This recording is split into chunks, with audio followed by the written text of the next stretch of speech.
സത്യസന്ധതയാണ് എല്ലാ രംഗത്തും എപ്പോഴും ആവശ്യമായിരിക്കുന്നത്. ഗുപ്തമായ ലക്ഷ്യങ്ങളുമായി ചെയ്യുന്ന ഏതൊരു നല്ല കാര്യവും ആർക്കും നിലനിൽക്കുന്ന പ്രയോജനം ചെയ്യില്ല എന്ന് മറക്കരുത്.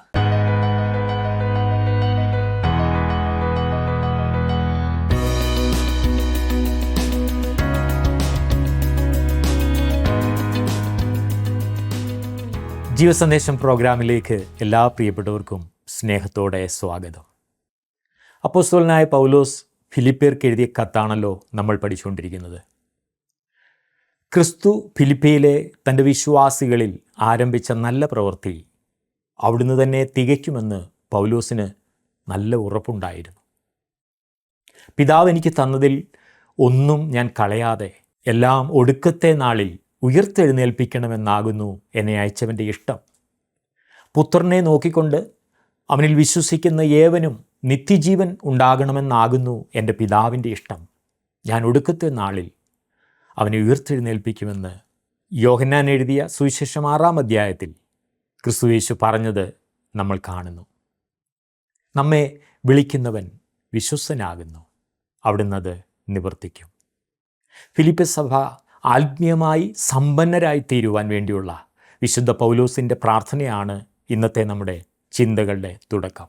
നമ്മുടെ പ്രാർത്ഥന വിഷയങ്ങളുമായി ഇതിനെ തട്ടിച്ചു നോക്കുമ്പോൾ ഇന്നത്തെ ആത്മീയ ദാരിദ്ര്യത്തിൻ്റെ കാരണം അന്വേഷിച്ച് നമ്മൾ വേറെങ്ങും പോകേണ്ടി വരികയില്ല. എന്നാൽ ഈ ആത്മീയ ദാരിദ്ര്യം ജഡീക പ്രവൃത്തികളുടെ ആധിക്യത്തിലേക്ക് സഭയെ നയിക്കുമെന്ന അപകടകരമായ അവസ്ഥ നാം മറന്നുകൂടാ. ഫിലിപ്പി ലേഖനം 1-ാം അധ്യായം 10 മുതൽ ഇന്ന് നമുക്ക് ചിന്തിക്കാം.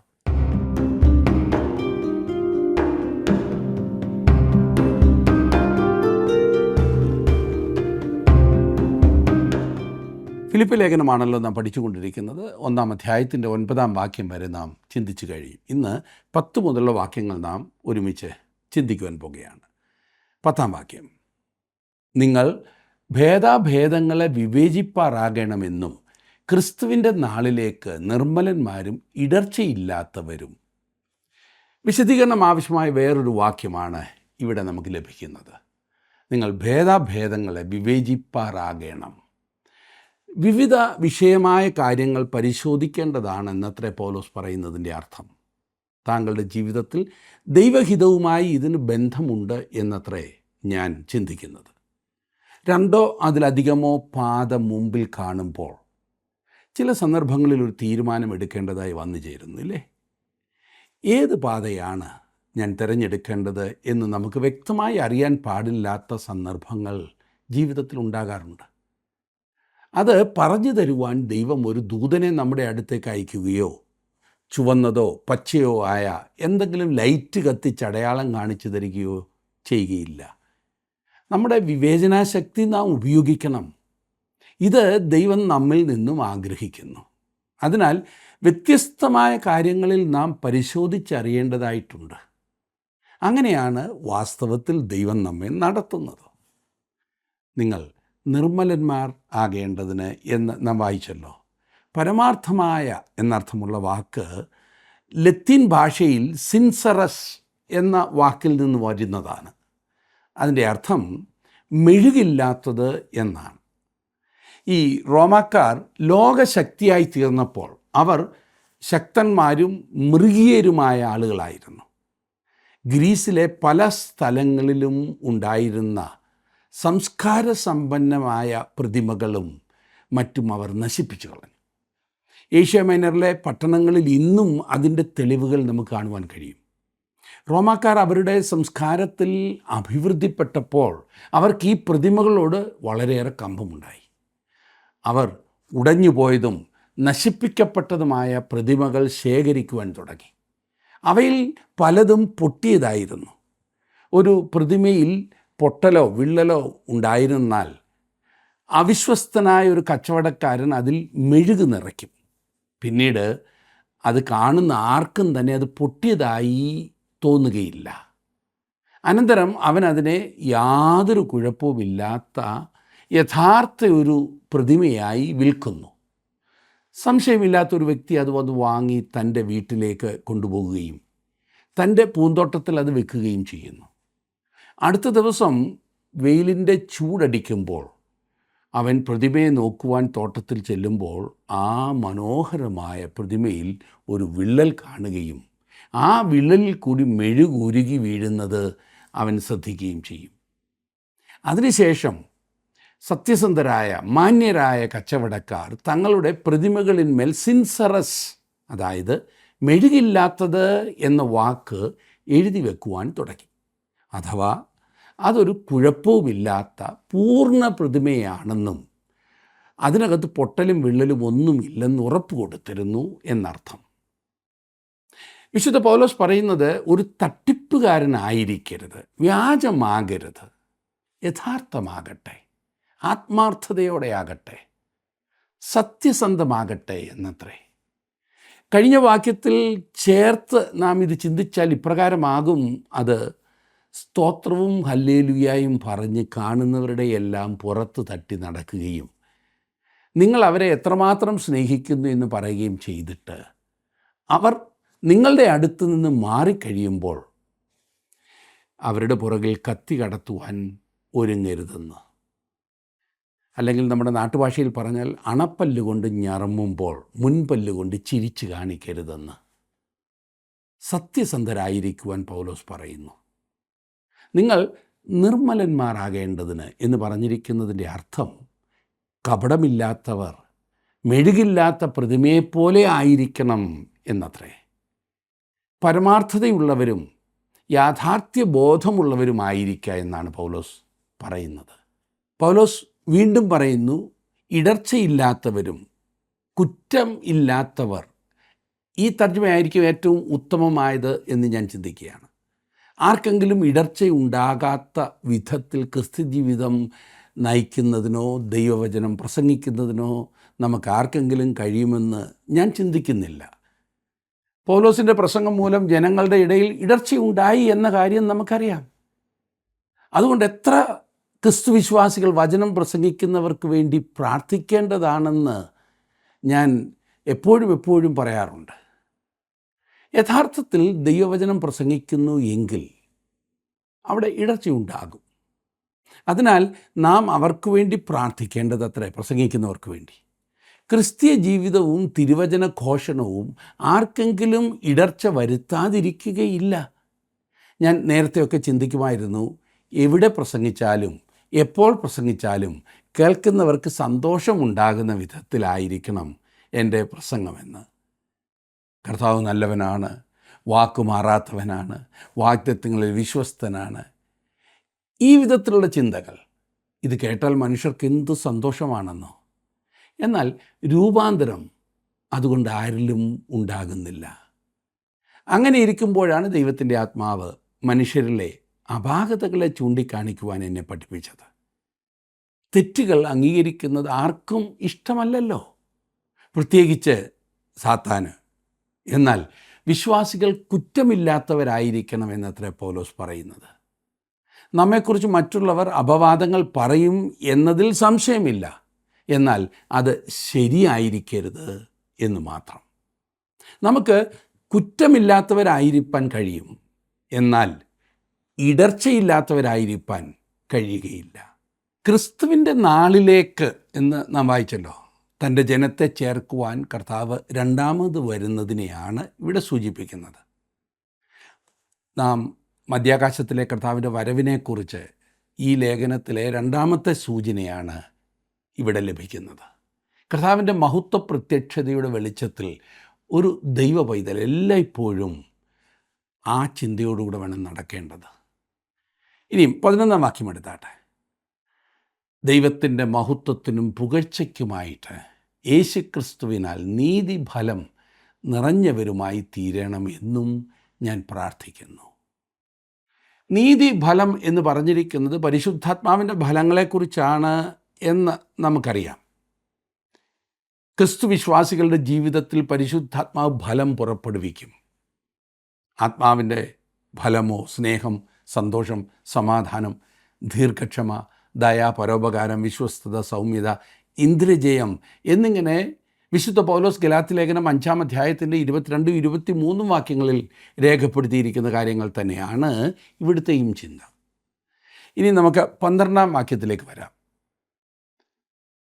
ബന്ധനങ്ങളും പീഡനങ്ങളും സുവിശേഷത്തിൻ്റെ പ്രചാരണത്തിന് കാരണമായി തീരുന്നു എന്നതാണ് ഇവിടുത്തെ വിഷയം. 12-ാം വാക്യം ഞാൻ വായിക്കട്ടെ. സഹോദരന്മാരെ, എനിക്ക് സംഭവിച്ചത് സുവിശേഷത്തിൻ്റെ അഭിവൃദ്ധിക്ക് കാരണമായി തീർന്നു എന്ന് നിങ്ങൾ അറിവാൻ ഞാൻ ഇച്ഛിക്കുന്നു. വിശുദ്ധ പൗലോസ് വളരെ വ്യക്തമായും ശക്തമായും അവരോട് സംസാരിക്കുകയാണ് ചെയ്യുന്നത്. പൗലോസ് കാരാഗ്രഹത്തിലാണെന്ന വസ്തുത ഫിലിപ്പിയിലെ വിശ്വാസികൾ കേട്ടപ്പോൾ അവർ തങ്ങളുടെ ശുശ്രൂഷകനായ എപ്പഫ്രാദിത്തോസിൻ്റെ കയ്യിൽ ഒരു എഴുത്ത് കൊടുത്തയച്ചു. 13-ാം വാക്യം, എൻ്റെ ബന്ധനങ്ങളെ ക്രിസ്തു നിമിത്തമാകുന്നു എന്ന് അകമ്പടി പട്ടാളത്തിലൊക്കെയും ശേഷം എല്ലാവർക്കും തെളിവായി വരികയും. ഇവിടെ സൂചിപ്പിച്ചിരിക്കുന്നത് കൈസരുടെ അരമനയെക്കുറിച്ചാണ്. റോമ കൈസരുടെ അരമന. അപ്പോസ്തലപ്രവൃത്തികളുടെ പുസ്തകം 28-ാം അധ്യായത്തിൻ്റെ 16-ാം വാക്യത്തിൽ നാം വായിക്കുന്നത്, റോമയിലെത്തിയ ശേഷം തനിക്ക് കാവലായ പടയാളിയോട് കൂടെ വേറിട്ട് പാർപ്പാൻ പൗലോസിന് അനുവാദം കിട്ടി. പൗലോസിനെ റോമൻ പടയാളികളിൽ ഒരാളോടൊപ്പം ചങ്ങലയിട്ട് ബന്ധിച്ചിരുന്നു എന്നാണ് നാം മനസ്സിലാക്കുന്നത്. അവർ കൈസരുടെ കുടുംബത്തിലെ അംഗങ്ങളായിരുന്നു. പൗലോസിൻ്റെ മാനസാന്തര സമയത്തും യേശുക്രിസ്തു അവനോട് പറഞ്ഞത് ഇതുതന്നെയാണ്. അപ്പോസ്തലപ്രവൃത്തികളുടെ പുസ്തകം 9-ാം അധ്യായത്തിൻ്റെ 15-ാം വാക്യം ഞാനിന്ന് വായിക്കാം. കർത്താവ് അവനോട് പറഞ്ഞു, നീ പോക, അവൻ എൻ്റെ നാമം ജാതികൾക്കും രാജാക്കന്മാർക്കും ഇസ്രായേൽ മക്കൾക്കും മുമ്പിൽ വഹിപ്പാൻ ഞാൻ തിരഞ്ഞെടുത്തിരിക്കുന്ന ഒരു പാത്രമാകുന്നു. ഇതുവരെയും പൗലോസ് റോമൻ സാമ്രാജ്യത്തിലെ സാധാരണക്കാരായ ആളുകളുടെ അടുക്കിലേക്കാണ് സുവിശേഷവുമായി കടന്നുപോയത്.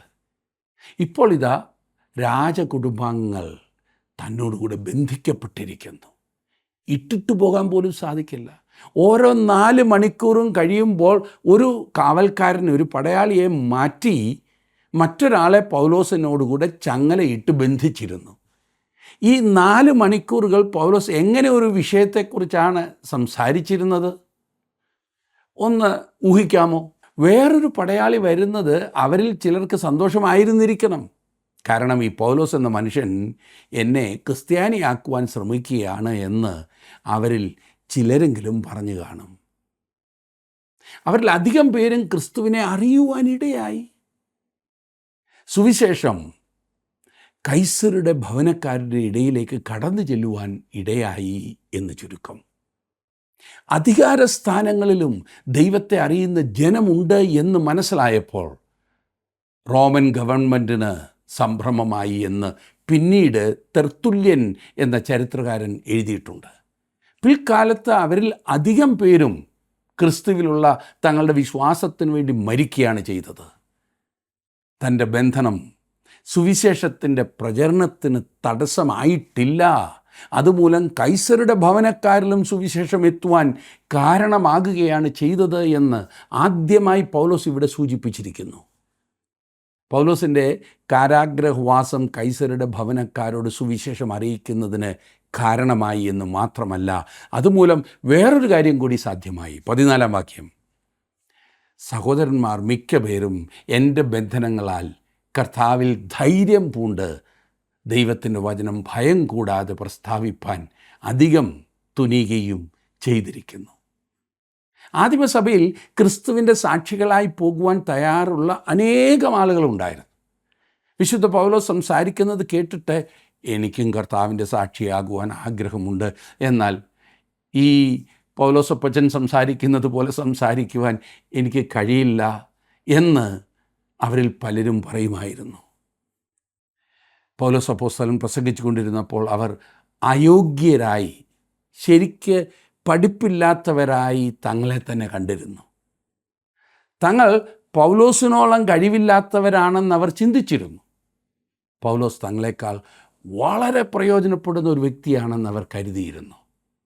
എന്നാൽ റോമയിൽ സഭ സ്ഥാപിച്ചിടത്തെല്ലാം പൗലോസ് കാരാഗ്രഹത്തിലായിരിക്കുന്നു എന്ന വിവരം ഒരു ദിവസം കേൾക്കുവാൻ ഇടയായി. ആ സഭകളിലൊക്കെയും ആളുകൾ ഇപ്രകാരം പറയുന്നത് കേൾക്കാമായിരുന്നു, നോക്കൂ, പൗലോസ് തടവിലാണ്, അവൻ ഇനിയും പ്രസംഗിപ്പാനായി പോകുവാൻ സാധ്യമല്ല, ഞാനതിന് തയ്യാറാണ്, ഞാനതിന് പോകുകയാണ്. അതിൻ്റെ ഫലമായി അനേകം ആളുകൾ സുവിശേഷം പ്രസംഗിക്കുവാൻ ഇടയായി. നൂറുകണക്കിനല്ല, ആയിരക്കണക്കിന് ആളുകൾ റോമൻ വീഥികളിൽ വീട് തോറും ക്രിസ്തുവിനെക്കുറിച്ചുള്ള സുവിശേഷം പറഞ്ഞുകൊണ്ട് ഇറങ്ങിപ്പുറപ്പെട്ടു.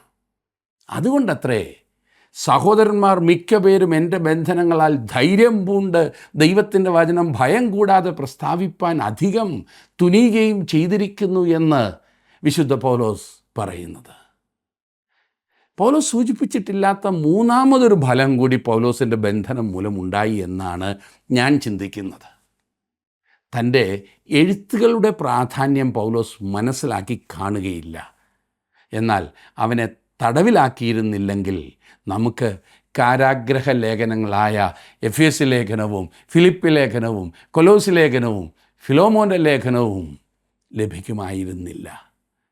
അവ എല്ലാം തന്നെ മനോഹരങ്ങളായ ലേഖനങ്ങളാണില്ലേ? വിശുദ്ധ പൗലോസ് കാരാഗ്രഹത്തിലായിരുന്നില്ല എങ്കിൽ നമുക്കവ ലഭിക്കുമായിരുന്നില്ല എന്നത് സത്യമല്ലേ? അങ്ങനെയെങ്കിൽ ഈ ഉപദേശങ്ങൾ വേറെ വിധത്തിൽ നമുക്ക് നൽകപ്പെടുമായിരുന്നു എന്ന് ഞാൻ വിശ്വസിക്കുന്നു. എന്നാൽ ഈ വഴിയാണ് ദൈവം തിരഞ്ഞെടുത്തത്.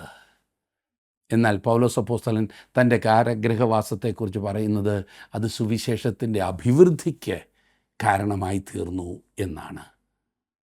എന്നാൽ പൗലോസ് അപ്പോസ്തലൻ്റെ കാലത്തും ദയനീയമായ ഒരു സംഗതി ഉണ്ടായിരുന്നു. ഇന്നും അത് നമുക്ക് ചുറ്റും കാണുവാൻ കഴിയും. 15-ാം വാക്യം ഒന്ന് നോക്കിക്കാട്ടെ. ചിലർ ക്രിസ്തുവിനെ അസൂയയും പിണക്കവും നിമിത്തം പ്രസംഗിക്കുന്നു, ചിലരോ നല്ല മനസ്സോടെ തന്നെ. ക്രിസ്തുവിൻ്റെ സുവിശേഷം അസൂയയോടും പിണക്കത്തോടും കൂടെ പ്രസംഗിക്കുവാൻ കഴിയുമോ എന്ന് നിങ്ങൾ ചിന്തിച്ചേക്കാം. മറ്റെന്തിനേക്കാളും അധികം സുവിശേഷ പ്രസംഗത്തിന് മുറിവേൽപ്പിക്കുന്നത് അസൂയയും പിണക്കവും ആണെന്ന് പറയാതിരിപ്പാൻ തരമില്ല. ഈ ലേഖനത്തിൽ പല പ്രാവശ്യം പൗലോസ് അപ്പോസ്തലൻ അസൂയയും പിണക്കവും സൂചിപ്പിച്ചിട്ടുണ്ട് എന്ന് നാം കാണുന്നു. പൗലോസ് അപ്പോസ്തലനോടുള്ള പിണക്കത്തിലും പൗലോസ് അപ്പോസ്തലന് ലഭിക്കുന്നത് പോലെയുള്ള ഫലം ലഭിക്കാത്തതിനാലുള്ള അസൂയയും മൂലം സുവിശേഷം പ്രസംഗിക്കുന്ന പല ആളുകളും അന്ന് ഉണ്ടായിരുന്നിരിക്കാം. അതാണല്ലോ പൗലോസ് പറയുന്നത്. ഓരോ വിശ്വാസിക്കും ദൈവം വരം നൽകിയിട്ടുണ്ട് എന്ന് മനസ്സിലാക്കുകയാണ് അസൂയയിൽ നിന്ന് വിടുതൽ പ്രാപിപ്പാനുള്ള മാർഗം. നമുക്കെല്ലാവർക്കും ഒരേ വരമല്ല ലഭിച്ചിരിക്കുന്നത്. അങ്ങനെയാണെങ്കിൽ ശരീരത്തിന് പ്രവർത്തിക്കുവാൻ കഴിയുകയില്ലല്ലോ. ഒരു വരം ലഭിച്ചിട്ടുള്ള ചിലർ മറ്റ് വരം ലഭിച്ചിട്ടില്ലാത്ത ആളിനോട് അസൂയപ്പെടുന്നു എന്നതാണ് പ്രശ്നം. ഈ വരങ്ങളൊക്കെയും സ്നേഹത്തിലാണ് പ്രവൃത്തിപഥത്തിൽ വരുത്തേണ്ടതെന്ന് വിശുദ്ധ പൗലോസ് കൊരിന്തിലെ വിശ്വാസികളോട് പറഞ്ഞിട്ടുള്ളത് ഓർക്കുമല്ലോ. എല്ലാ വരങ്ങളും സ്നേഹത്തിലാണ് പ്രായോഗികമാക്കേണ്ടത്.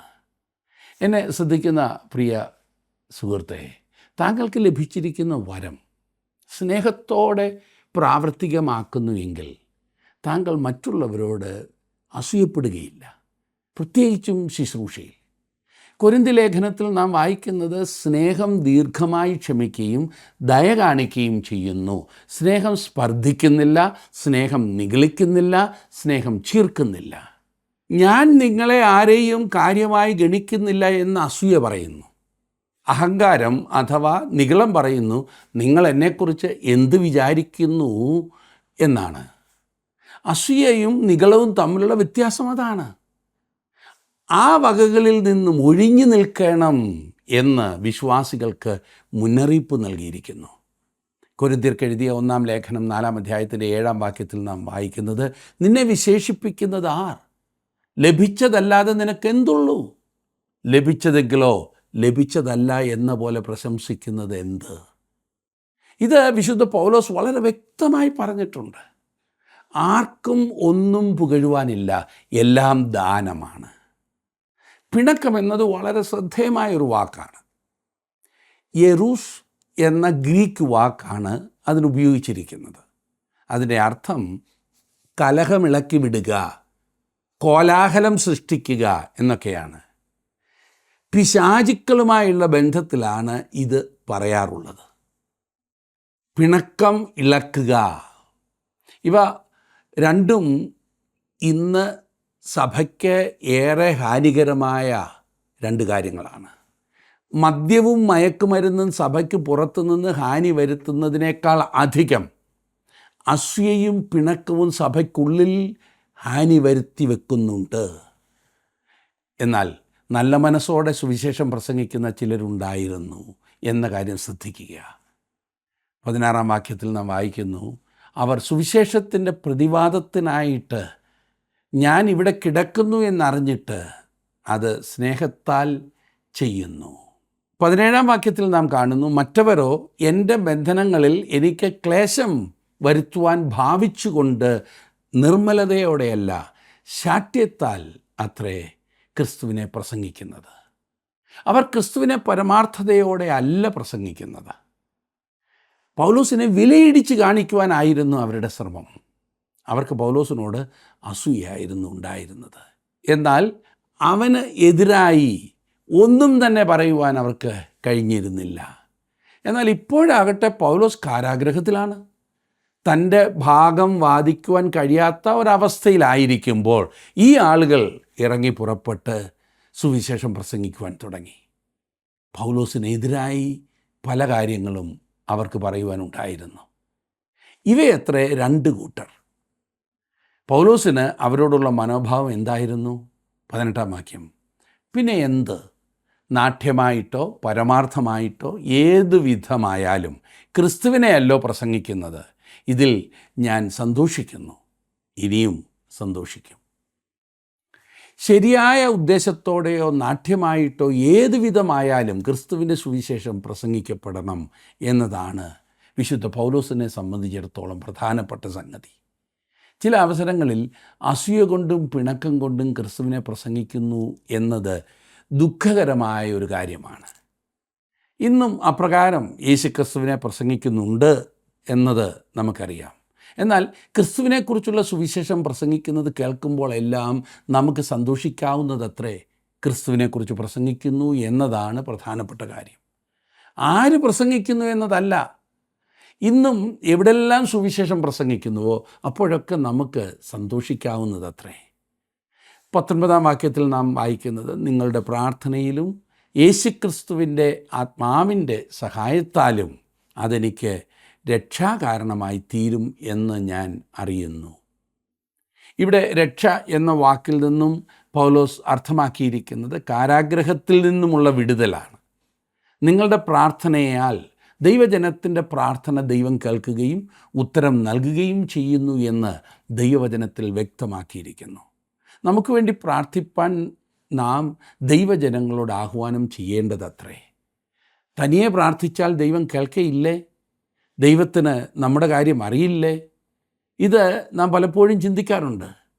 അവരുടെ പ്രാർത്ഥനയാൽ താൻ കാരാഗ്രഹത്തിൽ നിന്നും വിടുവിക്കപ്പെടുമെന്ന് പ്രത്യാശിക്കുന്നു എന്നത്രേ പൗലോസ് അപ്പോസ്തലൻ ഇവിടെ പറയുന്നത്. യേശുക്രിസ്തുവിൻ്റെ ആത്മാവിൻ്റെ സഹായത്താലും എന്നുകൂടി പറയുന്നു.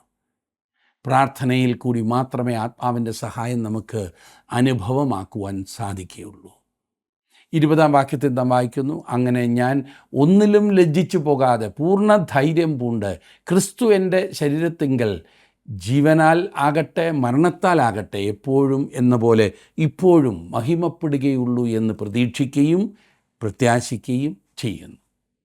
ഈ ജീവിതത്തിൽ തൻ്റെ ലക്ഷ്യം ലജ്ജാകരമാകുവാൻ തനിക്ക് ആഗ്രഹമില്ല എന്നും താൻ കർത്താവായ യേശുക്രിസ്തുവിൻ്റെ മുൻപാകെ നിൽക്കുമ്പോഴും ലജ്ജിപ്പാൻ ആഗ്രഹിക്കുന്നില്ല എന്നും വിശുദ്ധ പൗലോസ് പറയുന്നു.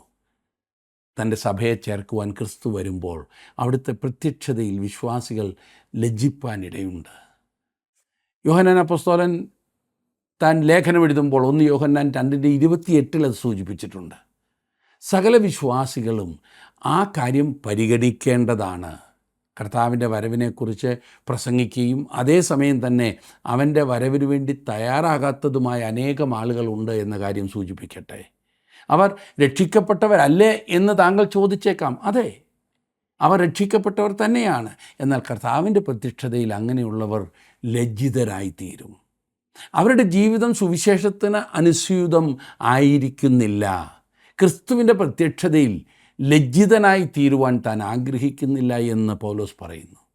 ക്രിസ്ത്യ ജീവിതത്തിൻ്റെ തത്വമാണ് ഈ 1-ാം അധ്യായത്തിൽ നൽകിയിരിക്കുന്നത്. അടുത്ത വാക്യം ഈ അധ്യായത്തിൻ്റെ രത്നച്ചുരുക്കമാണ്. 21-ാം വാക്യം. എനിക്ക് ജീവിക്കുന്നത് ക്രിസ്തുവും മരിക്കുന്നത് ലാഭവുമാകുന്നു. ഇതാണ് ക്രിസ്തീയ ജീവിതത്തിൻ്റെ തത്വം. ജീവിക്കുന്നത് ക്രിസ്തു, മരിക്കുന്നത് ലാഭം.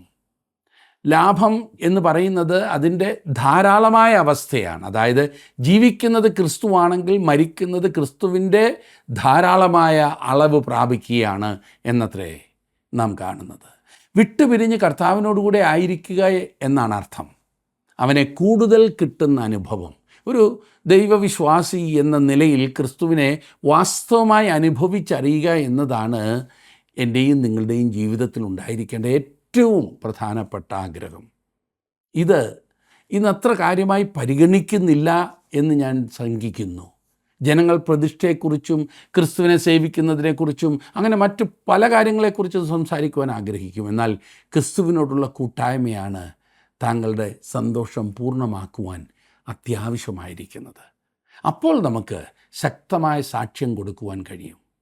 കർത്താവായ യേശുക്രിസ്തുവുമായുള്ള കൂട്ടായ്മയാണ് ഏറ്റവും പ്രധാനപ്പെട്ട കാര്യം. ഈ കൂട്ടായ്മയുടെ ഫലമാണ് മറ്റെല്ലാം. എനിക്ക് ജീവിക്കുന്നത് ക്രിസ്തു, മരിക്കുക എന്നാൽ അവനോടുകൂടെ ആയിരിക്കുക എന്നാണ് അർത്ഥം.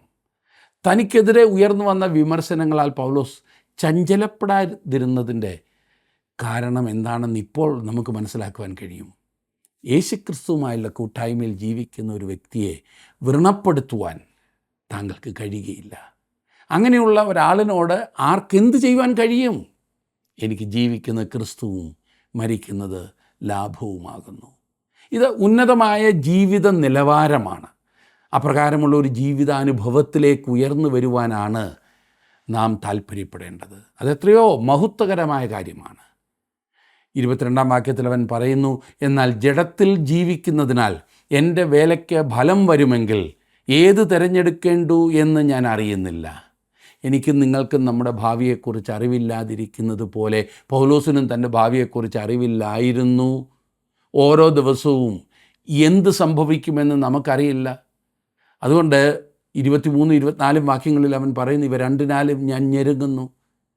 വിട്ടുപിരിഞ്ഞ് ക്രിസ്തുവിനോടുകൂടെ ഇരിപ്പാൻ എനിക്ക് കാംക്ഷയുണ്ട്, അത് അത്യുത്തമമല്ലോ. എന്നാൽ ഞാൻ ജഡത്തിൽ ഇരിക്കുന്നത് നിങ്ങൾ നിമിത്തം ഏറെ ആവശ്യം. വിട്ടുപിരിഞ്ഞ് കർത്താവിനോട് കൂടെ പോകുന്നതാണ് തന്നെ സംബന്ധിച്ചിടത്തോളം നല്ലത് എന്ന് പൗലോസ് മനസ്സിലാക്കി. എന്നാൽ ഫിലിപ്പിയിലെ വിശ്വാസികൾക്ക് അവനെ ആവശ്യമുള്ളതിനാൽ ജീവിച്ചിരിക്കുന്നതോ കർത്താവിനോട് കൂടെ പോകുന്നതോ ഏതാകുന്നു തിരഞ്ഞെടുക്കേണ്ടത് എന്ന് തനിക്കറിയില്ല എന്നാണ് പൗലോസ് പറയുന്നത്. 25-26 വാക്യങ്ങളിൽ നാം കാണുന്നത് ഇങ്ങനെ ഉറച്ചുകൊണ്ട് നിങ്ങളുടെ വിശ്വാസത്തിൻ്റെ അഭിവൃദ്ധിക്കും സന്തോഷത്തിനുമായി തന്നെ ഞാൻ ജീവനോടിരിക്കുമെന്നും നിങ്ങളോട് എല്ലാവരോടും കൂടെ ഇരിക്കുമെന്നും അറിയുന്നു. അങ്ങനെ ഞാൻ നിങ്ങളുടെ അടുക്കൽ മടങ്ങി വരുന്നതിനാൽ എന്നെക്കുറിച്ച് നിങ്ങൾക്കുള്ള പ്രശംസ ക്രിസ്തു യേശുവിൽ വർദ്ധിപ്പാനിടയാകും.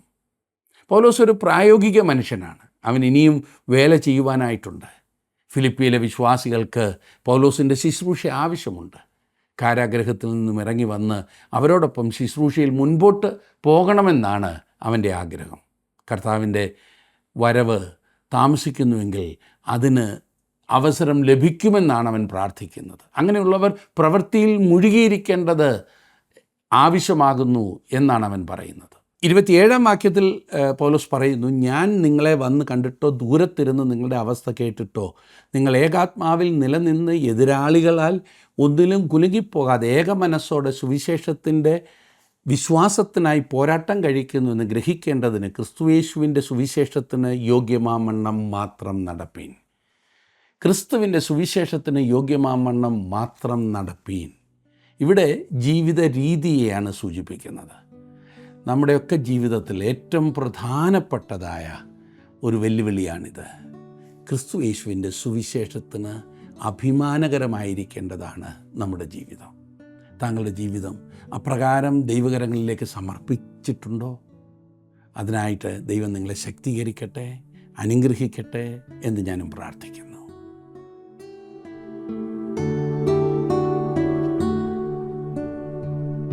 പ്രശ്നങ്ങളും തടസ്സങ്ങളും ഒന്നും സുവിശേഷത്തെയോ ദൈവരാജ്യത്തിൻ്റെ വളർച്ചയോ തടയുകയില്ല എന്ന് മാത്രമല്ല, അഭിവൃദ്ധിക്ക് വേണ്ടിയുള്ളതാണെന്ന് ദൈവജനം തിരിച്ചറിയണമെന്ന് തൻ്റെ കാരാഗ്രഹ ഉപവാസം ചൂണ്ടിക്കാട്ടി വിശുദ്ധ പൗലോസ് തെളിയിക്കുകയാണ്.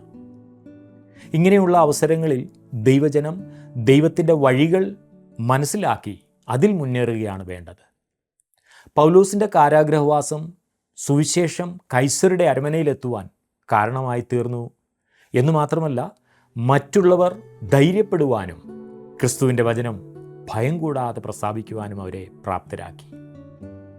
ക്രിസ്തുവുമായിട്ടുള്ള തീവ്രമായ സ്നേഹബന്ധത്തിൽ നിന്നും ഉടലെടുക്കുന്ന ഒരു ക്രിസ്തീയ ജീവിതത്തിന് മാത്രമേ വിശുദ്ധ പൗലോസിനെ പോലെയുള്ള ഫലപ്രദമായ ഒരു ക്രിസ്തീയ ജീവിതത്തിന് ഉടമയാകുവാൻ കഴിയുകയുള്ളൂ. തൻ്റെ തീരുമാനങ്ങൾ എത്ര ദൃഢമായിരുന്നു എന്ന് നോക്കുക. മരണത്തിനോ ജീവനോ ദൂതന്മാർക്കോ വാഴ്ചകൾക്കോ അധികാരങ്ങൾക്കോ ഇപ്പോഴുള്ളതിനോ വരുവാനുള്ളതിനോ ഉയരത്തിനോ ആഴത്തിനോ യാതൊരു സൃഷ്ടിക്കും നമ്മുടെ കർത്താവായ യേശുക്രിസ്തുവിലുള്ള ദൈവസ്നേഹത്തിൽ നിന്ന് നമ്മെ വേർപിരിപ്പാൻ കഴിയുകയില്ല എന്ന് ഞാൻ ഉറച്ചിരിക്കുന്നുവെന്നാണ് താൻ റോമർക്ക് എഴുതിയ ലേഖനത്തിൽ പറഞ്ഞിരിക്കുന്നത്. ക്രിസ്തീയ ജീവിതം എന്തെങ്കിലും തത്വസംഹിതങ്ങളിൽ വിശ്വസിച്ചുള്ള ജീവിതമല്ല, മറിച്ച് ക്രിസ്തുവിനാൽ സ്വാധീനിക്കപ്പെട്ട് ക്രിസ്തുവിനോട് കൂടെയുള്ള ജീവിതമാണ്. അങ്ങനെയുള്ള ഒരു ജീവിതത്തിൻ്റെ മാധുര്യം അനുഭവിച്ചറിയുവാൻ ദൈവം നമ്മെ സഹായിക്കട്ടെ.